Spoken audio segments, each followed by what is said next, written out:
Hello students.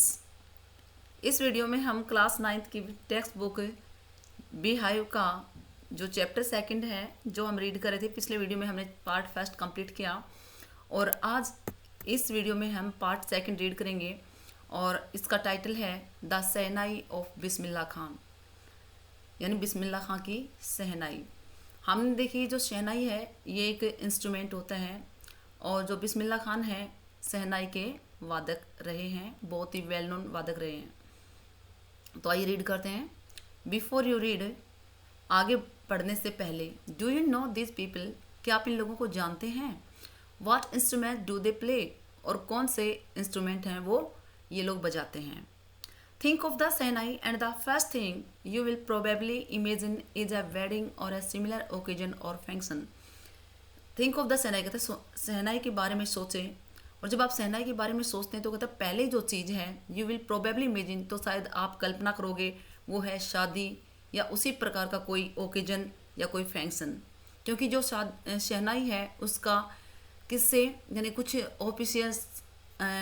Auspicious जो moment हैं उनसे इसका रिलेशन रहा है।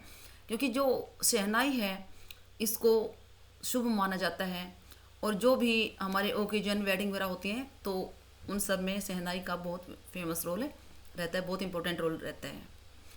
The next would probably be Ustad Bismillah Khan the shehnai maestro playing this instrument. देखिए यहाँ पे मास्ट्रो जो है मास्टर को कहा गया है। नेक्स्ट वुड प्रोबेबली बी, और कहता है जब नेक्स्ट थिंग आप सोचेंगे तो शायद आपको किसके बारे में सोचेंगे? उस्ताद बिस्मिल्लाह खान द शहनाई मास्ट्रो, यानी शहनाई का जो मास्टर है, प्लेइंग दिस इंस्ट्रूमेंट, जो इस इंस्ट्रूमेंट को बजाने वाले हैं, यानी ये शहनाई वादक हैं Bismillah Khan. Emperor Aurangzeb banned the playing of a musical instrument called pungi in royal residence for it had a shrill and pleasant sound. देखिए यहाँ पे हम जो ये इंस्ट्रूमेंट है शहनाई, इसके बारे में बातें करेंगे इसमें कि जो शहनाई है वो कैसे ट्रेंड में आई और कैसे आगे इसमें कुछ इम्प्रूवमेंट्स हुए, कैसे फेमस हुई, और इसके जो वादक हैं बिस्मिल्लाह खां वो कैसे कैसे उन्होंने कौन कौन से अवार्ड इसमें हासिल किए, वो सब हम इसमें पढ़ेंगे। देखिए एम्परर औरंगजेब ने बैंड यानी बैन कर दिया था the playing of a musical instrument, यानी जो ये म्यूजिकल इंस्ट्रूमेंट था जिसको पुंगी कहा जाता था, in the royal residence, royal यानी जो उनका शाही दरबार था वहाँ पर। It had a shrill unpleasant sound, क्योंकि इसकी जो आवाज़ थी, श्रिल होता है मतलब बहुत ही चुभने वाली, इस तरीके से यानी तीखी आवाज़ थी। अनप्लेजेंट जो बिल्कुल भी सुनी नहीं जा सकती थी। Pungi became the generic name for in reeded noise makers. Pungi जो है बिकेम कहता कि बनी the generic name a name given to a class और ग्रुप एज ए होल, यानी पूरे एक ग्रुप को जो नाम दिया गया है इंस्ट्रूमेंट में तो उसको जेनरिक नेम कहा गया है। तो कहता है पुंगी जो नेम है या पुंगी है बिकेम द जेनरिक नेम, इसका जो ये नाम पड़ा for readed noise maker. Readed होते, देखिए रीड होते हैं सरकंडे जिनको बोलते हैं, जो कि जंगल वगैरह में होते हैं, और उसको क्या होता है कि नॉइज मेकर्स यानी आवाज़ निकालने वाले उनको बनाया जाता है। जैसे कि ये क्या बोलते हैं इनको, फ्लूट जो होती है बांसुरी, उसमें भी उसी टाइप का क्या होता है, एक होल होता है जिससे वो बजती है, नॉइज निकलती है, उससे आवाज़ निकलती है। ठीक वैसे ही पुंगी के बारे में बताया गया है। Few had thought that it would one day B revived. Few had thought, कुछ लोगों ने सोचा था, दैट कि it would one day B revived, कि एक दिन इसमें जो है कुछ चेंज ज़रूर आएगा, कुछ सुधार होगा। A barber of a family of professional musician who had access to the royal palace decided to improve the tonal quality of the pungi. क्या कहता है, एक बार्बर, एक नाई था, ऑफ ए फैमिली यानी एक नाई घराने से, और प्रोफेशनल म्यूजिशियन यानी वो जो उनका घराना था वो पूरा ही प्रोफेशनल म्यूजिशियन था। Who had access to the royal palace, और वो जो है उनकी पहुंच थी रॉयल पैलेस, यानी जो उस टाइम के एम्परर थे, सम्राट थे, उनके महल तक उनकी पहुंच थी। डिसाइडेड टू इम्प्रूव, उन्होंने डिसाइड किया, यानी ये लोग कहाँ बजाते थे अपने, ये म्यूजिक सिस्टम था उनका, ये रॉयल जो पैलेस था वहाँ पे इनको यूज़ करते थे। डिसाइडेड टू इम्प्रूव, उन्होंने फिर डिसाइड किया सुधार करने का, the tonal quality of the pungi, उनकी जो बजाने की जो क्वालिटी थी पुंगी की, उसमें सुधार करने का निश्चय किया कि जो, क्योंकि उसकी जो आवाज़ थी बहुत ही श्रील थी, जो चुभने वाली थी, बिल्कुल भी सुहावनी आवाज़ नहीं थी उसकी, लोग सुनना नहीं चाहते थे उसको। तो उन्होंने उसमें कुछ सुधार करने का डिसाइड किया। He chose a pipe with a natural hollow stem that was longer and broader than the pungi and made 7 holes on the body of the pipe. He chose, फिर उन्होंने चुना, किसने, उसने चुना यानी बिस्मिल्लाह खां, ए पाइप, एक पाइप लिया, विद ए नेचुरल होलो, जिसके अंदर कहता है कि ऑलरेडी उसके अंदर एक होलो था, यानी खोखली जगह थी उसके अंदर। स्टीम यानी किसी भी पेड़ का कोई, जैसे कि अभी हमने बताया कि सरकंडे टाइप में, तो कहता है उसमें होलो होता था। दैट वॉज लॉन्गर, जो काफ़ी लंबा था, ब्रॉडर, चौड़ा था पुंगी की बजाय, and made 7 holes on the body, और उसके ऊपर 7 जो है होल, छेद बनाए गए थे उस पाइप पे। When he played on it, और जब उन्होंने इसे बजाया, क्लोजिंग एंड ओपनिंग, कभी उसे बंद करते हुए, कभी ओपन करते खोलते हुए। सम ऑफ दीज होल्स, इन होल्स को, soft and melodious songs were produced, तो कहते हैं उसमें बहुत ही यानी सॉफ्ट, मधुर, और कहता है कि बहुत ही सॉफ्ट यानी एक सॉफ्ट साउंड उसमें से निकली। He played the instrument before royalty and every one was impressed. He played, फिर उसने बजाया इंस्ट्रूमेंट, रॉयल्टी यानी रॉयल लोगों के सामने, और हर कोई था वो बहुत ही इम्प्रेस था इससे, इसके जो दोबारा से इसमें जो इम्प्रूवमेंट किए गए उससे। The instrument so different from the pungi had to be given a new name. The instrument, ये जो इंस्ट्रूमेंट था ये कहता काफ़ी अलग था उस पुंगी से, जिसको नाम दिया गया एक, हाँ, जिसको एक नया नाम दिया गया। यानी पहले जो क्या थी, जो पुंगी थी उसकी जो आवाज़ थी बहुत ही ज़्यादा हार्श कह सकते हैं हम, यानी चुभने वाली आवाज़ थी, बिल्कुल भी प्लेजेंट आवाज़ नहीं थी उसकी। तो कहता है अब इसमें काफ़ी, इसका जो साउंड प्रोड्यूस हुआ, जो साउंड निकला, इसका जो साउंड है काफ़ी अलग था पहले वाले इंस्ट्रूमेंट से। तो कहता है इसको एक नया नाम दिया गया। As the story goes, since it was first played in the Saj chambers and was played by a Nai barber, the instrument was named the Sehnai. क्या कहता है, as the story goes, as ये story है जैसे कि हमने पढ़ी, ये ऐसे कहती है, ऐसे बताती है कि क्योंकि it was first played, ये पहली बार बजाई गई थी शाहज चैम्बर्स, यानी जो औरंगजेब थे उनको, यानी सम्राट शाह उनको बोलते थे, तो उनके जब चैम्बर में, उनके जब पैलेस में इसको पहली बार बजाया गया, और इसे एक नाई यानी बार्बर जिसको कहते हैं, जो बाल काटते हैं हमारे, नाई जिसको कहते हैं, तो कहते हैं उसके द्वारा इस इंस्ट्रूमेंट को बजाया गया पहली बार, इसलिए उसको सहनाई नाम दिया गया। शाह औरंगजेब शाह का, और नाई से नाई यानी बार्बर से नाई लिया गया। इस तरीके से ये हमारा नया वर्ड बनकर आया, इस इंस्ट्रूमेंट का नाम शहनाई। तो देखिए यहाँ पे पिक्चर शो हैं, यहाँ पे पिक्चर्स गिवन है, पुंगी शहनाई दोनों में कितना डिफरेंस है। The sound of the shehnai began to be considered auspicious, कहता जो शहनाई की जो साउंड है, आवाज़ है, बिगेन कहता जो शुरू हुई, टू बी कंसिडर्ड ऑस्पिशियस, कहता उसको बहुत ही शुभ माना गया। एंड फॉर दिस रीजन, और इसी कारण से, it is still played in temples and is an indispensable component of any north Indian wedding. कहता है कि इसी कारण से अभी भी कहता है इसको मंदिरों में बजाई जाती है, और ये इंडिस्पेंसिबल क्या होता है, पेंसिबल होता है, without which a piece of work can not be done, यानी कोई भी काम बिना इस शहनाई के नहीं किया जा सकता। और ये जो है component of any north Indian wedding, यानी नॉर्थ इंडियन वेडिंग तो इसके बिना होती ही नहीं है। इन द पास्ट में the shehnai was part of नौबत और traditional ensemble of 9 instruments found at royal courts in the past, और कहता है जो पहले समय में, पास्ट में जो शहनाई है वो पार्ट थी नौबत का। नौबत यानी नौबत का यहाँ पे मीनिंग है 9 इंस्ट्रूमेंट्स का एक पूरा ग्रुप या उनका कलेक्शन, जिसको नौबत कहा गया है, या फिर ट्रेडिशनल परंपरागत ये इंस्ट्रूमेंट थे।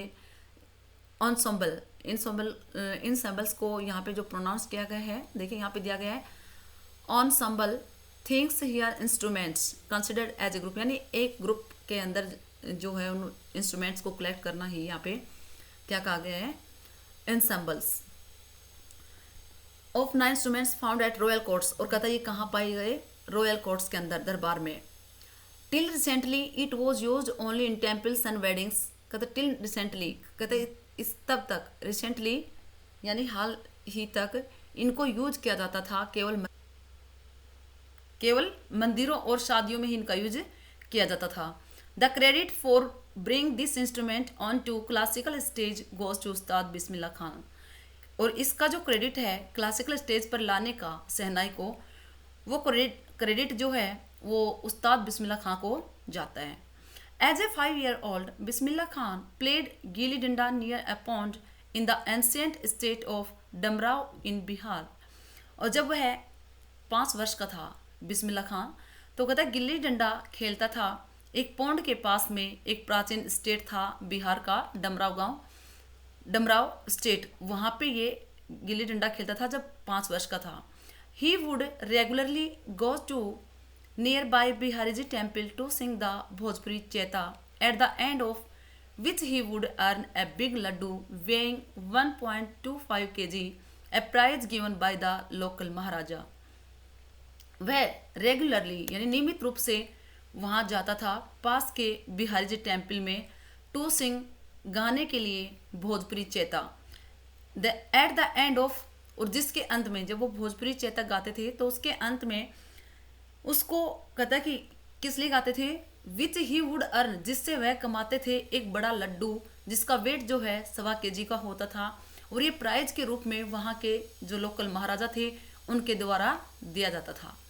दिस हैपेंड 80 years ago, कहता ये सब 80 years पहले हुआ। And the little boy has travelled far to earn the highest civilian award in India, the Bharat Ratna. कहता ये तो 80 वर्ष पहले की बात है, और अब ये जो छोटा लड़का है ये कहता कि ट्रैवल कर चुका था काफ़ी दूर का, कमाने के लिए एक हाईएस्ट सिविल अवार्ड इंडिया का जो होता है, और जो हाईएस्ट सिविल अवार्ड है इंडिया का उसका नाम है Bharat Ratna. Born on 21 March 1916, Bismillah belongs to a well known family of musicians from Bihar. यानी जो बिस्मिल्लाह खान है उनका जन्म 21 मार्च 1916 को बिहार के एक बहुत ही प्रसिद्ध फैमिली, किसके लिए, म्यूजिक के लिए जो फेमस फैमिली थी वहाँ पे इनका जन्म हुआ या उससे संबंध रखते थे। His grandfather Rasool Bux Khan was the shehnai nawaz of the Bhojpur king's court. और उनके जो ग्रैंडफादर हैं, बिस्मिल्लाह खां के ग्रैंडफादर हैं, उनका जो नाम है वो है Rasool Bux Khan, was the shehnai nawaz of Bhojpur king's court. और कहता है वो जो शहनाई नवाज थे भोजपुर के जो राजा का दरबार था वहाँ पे वो शहनाई बजाते थे। His father Paigambar Bux and other paternal ancestors were also great shehnai players. और उनके जो फादर थे उनका नाम था पैगंबर बख्श, और उनके और भी जो दूसरे पैटर्नल यानी पिता की फैमिली से जो उनके पूर्वज थे, कहते वो भी काफ़ी बड़े शहनाई के वादक थे। यानी उनकी जो पूरी फैमिली थी वो पूरी ही शहनाई वादक थी या म्यूजिशियंस थे वो, और सभी राजघरानों में यानी ये जो है अपना वाद्य जो है करते थे। The young boy took to music early in life. अब ये जो यंग बॉय है took to music early in life, कहता इन्होंने अपना लिया था अपने जीवन की शुरुआत में ही म्यूजिक को। At the age of 3 when his mother took him to his maternal uncle's house in Banas, now Varanasi, Bismillah was fascinated watching his uncles practice the Sehnai. जब बिस्मिल्लाह खां 3 years के थे तो अपनी माँ के साथ अपने मैटरनल अंकल के घर गए। मैटरनल मतलब माँ की फैमिली से जो रिलेटेड हैं उनके लिए मैटरनल, और जो पिता की फैमिली से हैं बिलोंग करते हैं उनको paternal.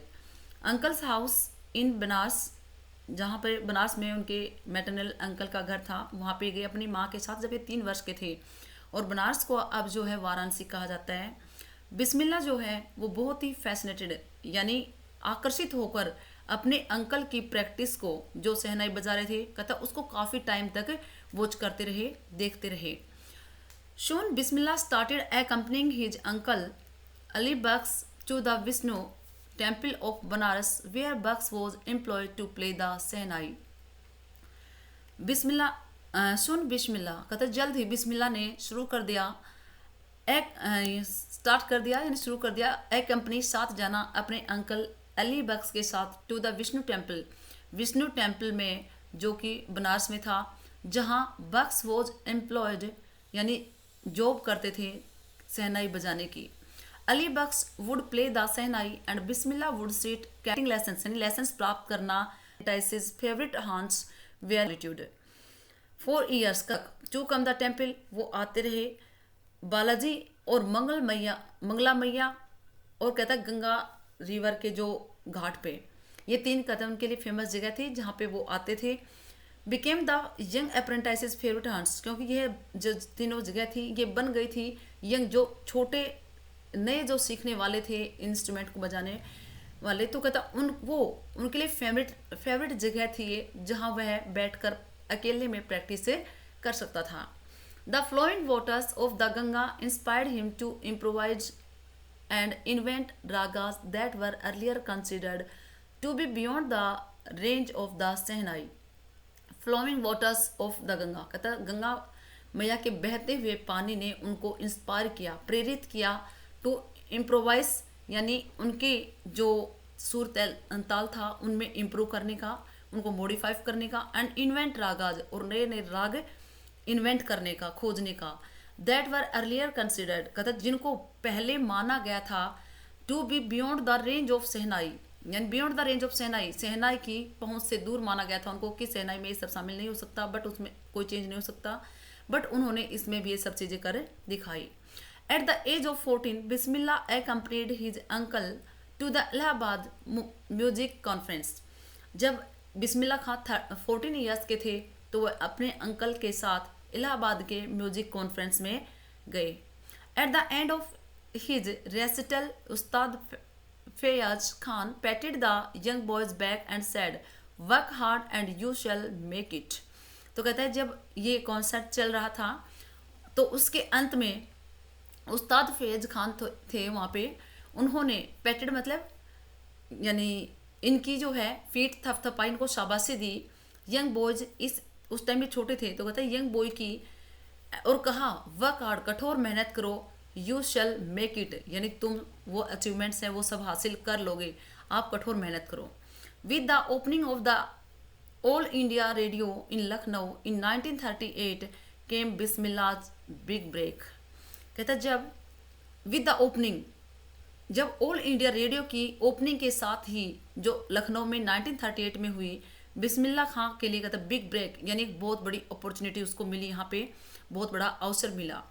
He soon became an often heard shehnai player on radio, he soon, और वह जल्द ही बन गया एक अक्सर सुना जाने वाला शहनाई वादक रेडियो पे, यानी बहुत सारे लोग जो हैं उनको रेडियो पे सुनना पसंद करने लगे। When India gained independence on 15 August 1947, Bismillah Khan became the first Indian to greet the nation with his Sehnai. जब इंडिया को यानी इंडिया जो है इंडिपेंडेंट हुआ, यानी स्वतंत्रता मिली 15 अगस्त 1947 को, तो बिस्मिल्ला खान है वो पहले भारतीय बने जिन्होंने देश का स्वागत किया अपनी सहनाई के साथ। He poured his heart out into Rag Kafi from the Red Fort to an audience which included Mahatma Gandhi and Pandit Jawaharlal Nehru, who later gave his famous Tryst with Destiny speech.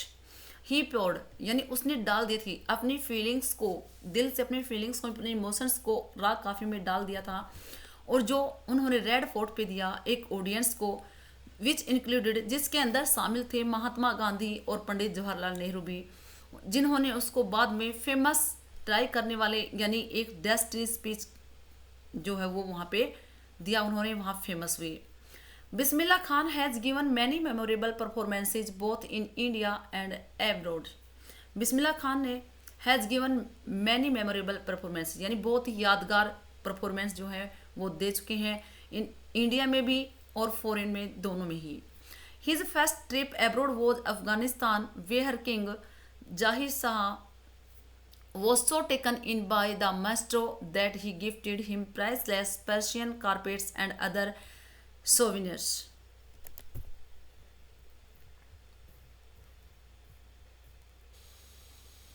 उसकी जो पहली trip थी abroad की यानी विदेश की, वो अफ़गानिस्तान की थी, और जहाँ के यानी जो किंग थे जाहिर शाह, वो उनसे टेकन इन बाय का मतलब होता है अट्रैक्टेड, वो बहुत ही आकर्षित हुए उस मास्टर से, और उसने इतना आकर्षित हुए कि उसने गिफ्ट कर दिया उसे बहुत ही प्राइसलेस यानी अमूल्य पर्शियन कारपेट और भी कुछ दूसरी चीज़ें सोविनियर्स यानी याद के रूप में यादगार रखने के लिए उसको कुछ दूसरे गिफ्ट भी उन्होंने दिए।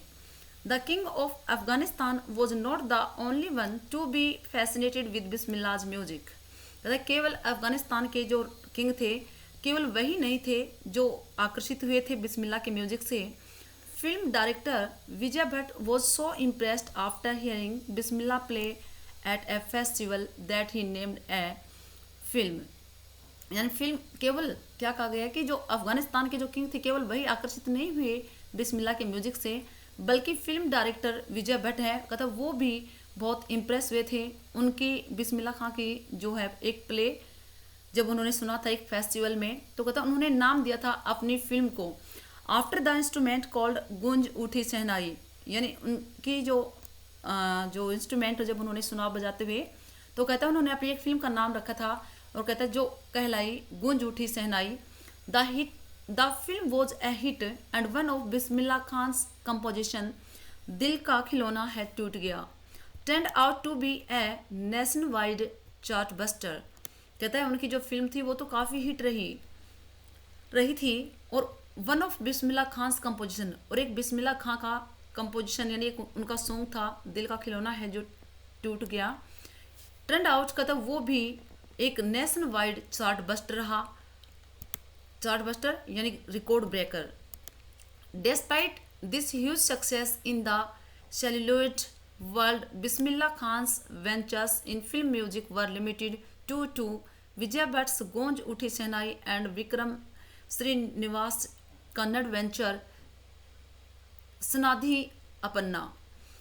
यानी पहले तो क्या किया, यानी जो विजय भट्ट थे उन्होंने अपनी फिल्म का नाम जो है इनके ऊपर रख दिया और उनके जो सॉन्ग हैं उनको भी शामिल किया अपनी फिल्म में। फिर कहता है डेस्पाइट दिस ह्यूज सक्सेस, इस बड़ी सक्सेस के इस सफलता के अलावा इन द सेल्यूड यानी ओल्ड फैशन वे जो था रेफरिंग टू फिल्म को प्रदर्शित करने का, कहता कुछ ज़्यादा फेमस नहीं हुआ ये।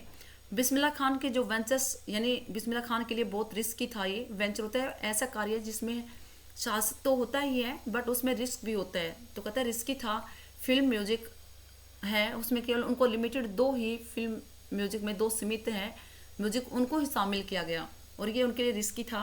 विजय भट्ट गूंज उठी शहनाई और एक तो था यानी उन दो में शामिल थे, एक तो विजय भट्ट की गूंज उठी शहनाई और दूसरा विक्रम श्रीनिवास कन्नड़ वेंचर यानी स्नाधि अपन्ना, इन दो में उनको शामिल किया गया। I just can't come to terms with the artificiality and glamour of the film world, he says with emphasis. यानी उन्होंने जोर डालते हुए कहा बिस्मिल्लाह खान ने कि I just can't come to terms, कहता कि मैं अभी नहीं आ सकता इस टर्म्स के साथ में विद आर्टिफिशियली, किसमें जो फिल्म इंडस्ट्री है इसकी आर्टिफिशियली जो आर्टिफिशियल भी है और कहता ये ग्लैमर की जो दुनिया है इसमें मैं शामिल नहीं होना चाहता क्योंकि उनके लिए रिस्की था ये इस टाइप का जो ओल्ड फैशन जो म्यूजिक था ये सब। Awards and recognition came thick and fast. Awards and recognition कहता है कि थिक एंड फास्ट यानी कि बहुत ही जल्द जो है उनकी जो पहचान बन गई अवार्ड्स वगैरह को लेकर के जो उन्होंने हासिल किए, अचीवमेंट्स जो उन्होंने हासिल की। Bismillah Khan became the first Indian to be invited to perform at the prestigious Lincoln Center hall in the United States of America.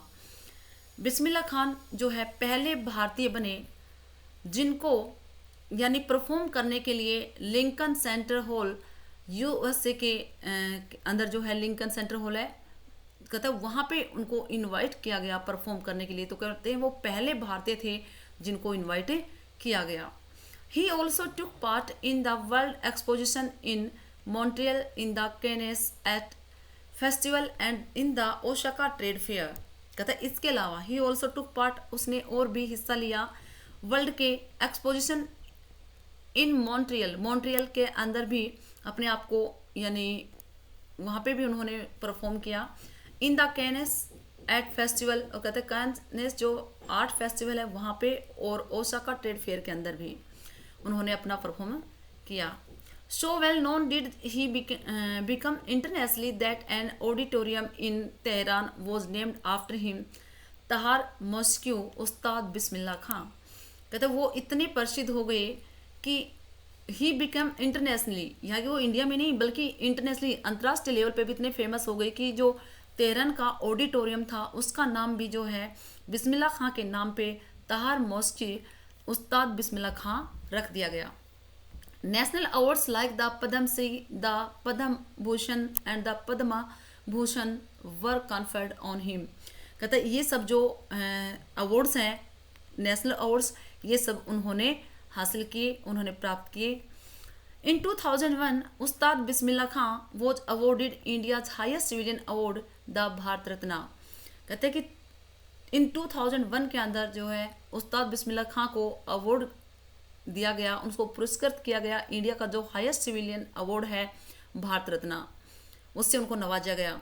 With the coveted award rested on his chest and his eyes glinting with rare happiness, he said, "All I would like to say is teach your children music. This is Hindustan's richest tradition. Even the West is now coming to learn our music." उन्होंने क्या कहा जब उनको ये award दिया गया था, तो with this coveted award, coveted मतलब जो लोग बहुत ही ज़्यादा लालसा करते हैं, इच्छा रखते हैं इस अवार्ड को पाने की, कहता जब ये उनको दिया जाता था, रेस्टिंग ऑन ही चेस्ट, जो कहता है कि रेस्टिंग यानी रखा हुआ था ऑन ही चेस्ट, उसकी चेस्ट के ऊपर, और वो अपनी आंखों को कहता कि उसके ऊपर गड़ाए हुए बड़ी खुशी से देख रहे थे, जो खुशी कहता मुश्किल ही लोगों को मिलती है ऐसी खुशी के अवसर पे। उन्होंने कहा था all I would like to say, कि जो कुछ मैं कहना चाहता हूँ वो सब यही है कि अपने बच्चों को म्यूजिक सिखाओ। ये जो है हिंदुस्तान का सबसे रिचेस्ट जो है ट्रेडिशन है, परंपरा है। इवन द वेस्ट, यहाँ तक कि वेस्ट के लोग हैं वो भी हमारे म्यूजिक को सीखने आ रहे हैं, यानी सबसे प्रोस्पेरियस ट्रेडिशन है ये। In spite of having travelled all over the world, Khan Sahab as he is fondly called is exceedingly fond of Banaras and Damrao, and they remain for him the most wonderful towns of the world.